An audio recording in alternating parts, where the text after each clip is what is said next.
Good morning, everybody. The league year starts in a few hours. Trey Wingo doubles down. Aaron Rodgers is going on Pat McAfee this afternoon. And I got 8 free agents that should be on the New York Jets radar. Let's go. Hold up. Okay, first things first, I want to read you this clip from Trey Wingo. He was on a podcast with Ari Mirov that was clipped up and put on Twitter last night. Quote, "It's going to happen. The deal has been in place since last Friday. Now, when I say this could draw into next week, you need to be prepared for that. The holdup isn't on Aaron," unquote. He went on to say, quote, "When you're trading Aaron Rodgers, you want it buttoned up, how you're going to thank him, all of that. The deal has been in place for a long time. Jets fans, Aaron Rodgers is ready to roll. He's going to be your quarterback," unquote. Number one, roll into next week. Oh my goodness. I don't know if I could take all that. But number two, yeah, I have thought for a few days now that maybe the holdup isn't on Aaron. Obviously, he's recruiting other free agents to come to the Jets. Obviously, it's not a secret that he's going to be on the team anymore. I think that we have to consider the fact that this might be the most complex trade in NFL history, certainly in Jets history, and it would behoove both the Jets and the Packers to not want to announce this trade a millisecond before it's official. So maybe there's that. I'm going to give Aaron Rodgers the benefit of the doubt, but I'm going to do that until about 1 p.m. when he comes on the Pat McAfee show, because even if it's not official, I can live with that if we have to wait a couple more days. But if Aaron Rodgers gets on the Pat McAfee show and just right away says that he intends to be a Jet and the logistics are being worked out, a big sigh of relief, Now, if he gets on there and he, waxes poetic about the decision-making process and all of that and how some rumors are true, but some rumors are not. No.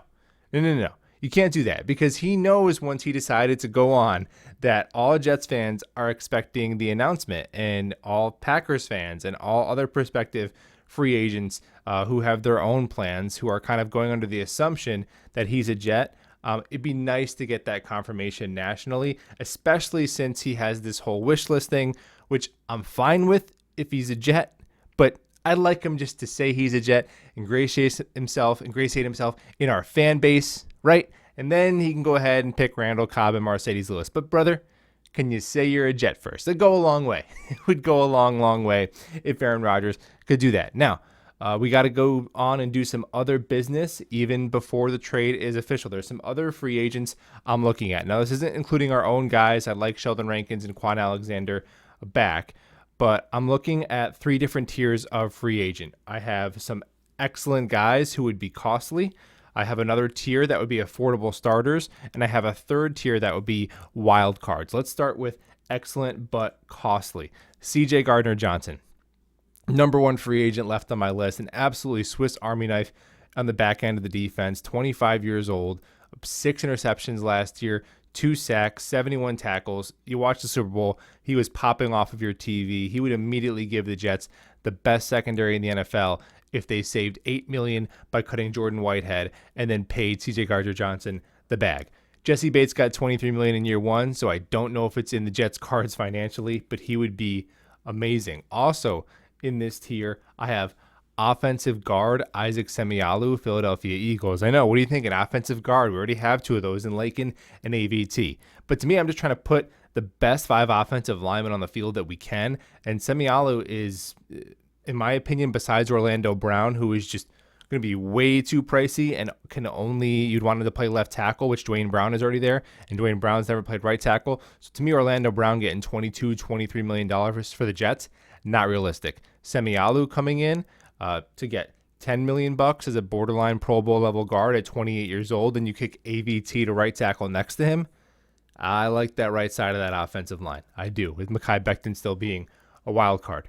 The final member of this tier is Ryan Kelly, center, Indianapolis Colts. Now, 3-time Pro Bowler from 2019, 2020, 2021. And it is reported that he would be available for trade. So you're talking about giving up assets, bringing him in, still got a decent chunk of change left on his contract. That would also be pretty pricey, but he, to me, would be better than any of the free agent centers that are currently on the market. Let's shift over to the affordable starters tier. I like Julian Love, free safety, New York Giants, 25 years old, 6 foot, 195 pounds. Just a solid above average starting free safety who's young and durable. Love it. Couple of interceptions last year, good in coverage. I think, again, not that I'm trying to kick Jordan Whitehead out the door. I just think that when they brought in Chuck Clark, him and Whitehead played the same position, and Whitehead plays it twice as expensively. So I do think they're going to move on from Whitehead and get a coverage safety. If they do that, Julian Love, I could see becoming a New York Jet.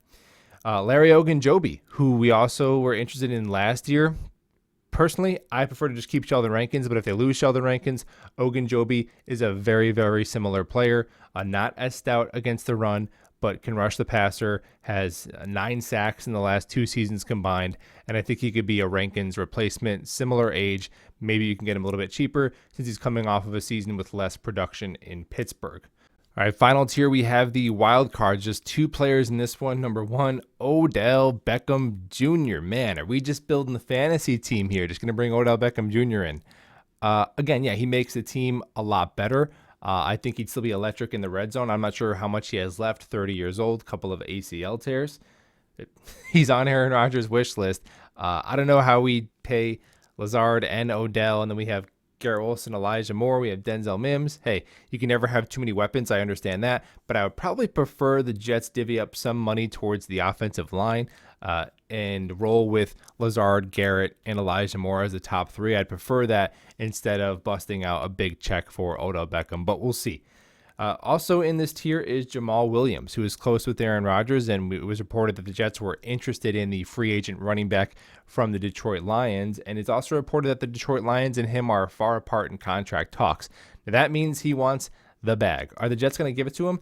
I don't know. I think when Breece Hall is back, obviously he's running back 1, so it'd be a lot of money to pay a running back 2, but he is an absolute beast in the red zone, 17 touchdowns last year. So just that number alone would make you have to consider making Jamal Williams a New York Jet. There it is. Latest on Aaron Rodgers. I'm sure you'll all be tuning in to break some sort of YouTube live stream record on the Pat McAfee Show, 1 p.m. And in the meantime, I'll wait on quarterback. Those are 8 other free agents I think the Jets should have their name on. Talk ball soon.